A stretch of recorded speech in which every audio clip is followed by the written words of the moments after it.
My brothers and sisters, every one of us wants to achieve the forgiveness of Allah. And Allah subhanahu wa ta'ala has said that He will forgive everyone who seeks forgiveness.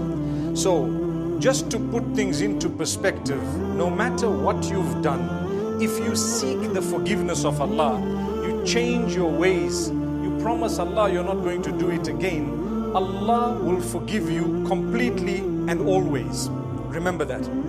And Shaitan's plan is that he makes you repeat the sin.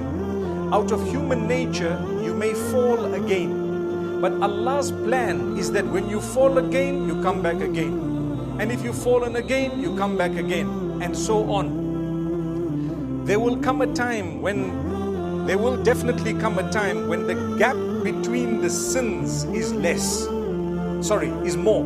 Which means, say you committed a sin today, when you become conscious of Allah, instead of committing it every 7 days, it now becomes 14 to 21 days.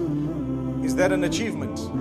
As bad as the sin is, the fact that you're not committing it so often is, from a certain angle, an achievement.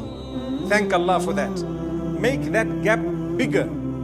A young boy told me, I'm hooked onto pornography. What should I do? So we started helping him, and he realized that the gap between the little bouts that he had of watching pornography were much larger, bigger.